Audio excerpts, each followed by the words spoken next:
My name is Sarah. I'm an EMT paramedic, and this is my monitored teaching assignment via video for your consideration for Instructor Level B.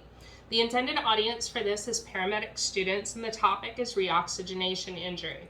This topic is assuming that students have a basic knowledge of cardiovascular accidents, myocardial infarction, and then a solid understanding of not only medical terminology, but the sodium ion pump. So, as previously stated, the topic for this is reoxygenation injury, also called reperfusion injury. The more dense technical medical term for this is ischemic reperfusion injury, or IRI. Definition of reperfusion injury is injury caused paradoxically, that meaning not the intended effect, when blood supply is returned to ischemic tissue. This can happen in both ischemic stroke and it can happen in a heart attack, an MI, STEMI, or NSTEMI. Specifically, we're going to focus on the heart for this example. So we know that all cells require oxygen in order to operate. And lack of oxygen is called ischemia. That can be hypoxia or anoxia causing ischemia, either low oxygen or no oxygen. Ischemia trends towards injury, which trends towards infarct or death. Healthy cells can withstand up to 15 minutes or approximately 15 minutes of oxygen deprivation before there is permanent injury done to them. What does that mean for us in the field?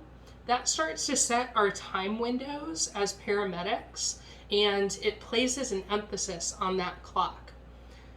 Most people having a heart attack, by the time they start having chest pain, they call 911, the ambulance comes out, we transport them to a hospital, we transport them to a facility with a cath lab, 15 minutes is going to be up, and damage is already going to be done to the heart. So what can we do as paramedics to minimize long-term effects? Now, we've already gone over Mona, and we know different drugs that we can give. And oxygen, we're taught in EMT, is awesome, right? We give oxygen to almost everyone. Their SpO2 is a little low, we give it to them. Trauma patients, we give it to them. And we talk about that in Mona. It's part of our ACS protocol, is to give oxygen. But when should we maybe back off on the oxygen? So the scenario is this. Patient calls 911 for chest pain. Let's say they have a confirmed STEMI and we transport them to a hospital with a cath lab, and they get into a cath lab. Already there's going to be cellular damage done because of the deprivation of oxygen. If they're having a heart attack, there's something stuck in the coronary artery blocking blood flow and therefore oxygen delivery to part of the tissue in the heart. And when they get to that cath lab, ideally that's going to be restored. But what has happened to the cell in the meantime? ATP production has already been diminished. Slowing of the the sodium ion pump has been slowed, and sodium is getting trapped in the cell. That's going to cause water to seek salt, osmosis, and the cell is going to begin to swell. That's how, if there's water in there, do you think it's going to conduct electricity really well? That's why we start to see trends towards arrhythmias. It can't conduct electricity the same way, and that can lead to arrhythmias that can cause them to arrest. But also, that swelling of the cell weakens the outer membrane and damages the cell. So when it does get oxygen back, they get into the cath lab, they punch through there, they put a stent in, they're able to rotor-rooter it out. There is this thing in there called a free radical. And what they are is they're a reactive oxygen species. And free radicals, when they get oxygen, they actually punch additional holes into the cell membrane, damaging it further. So even though the cells need oxygen to produce ATP and to do what they do best, pump the heart, in the case of a heart attack, those cells get damaged by the reintroduction of oxygen because of the free radicals.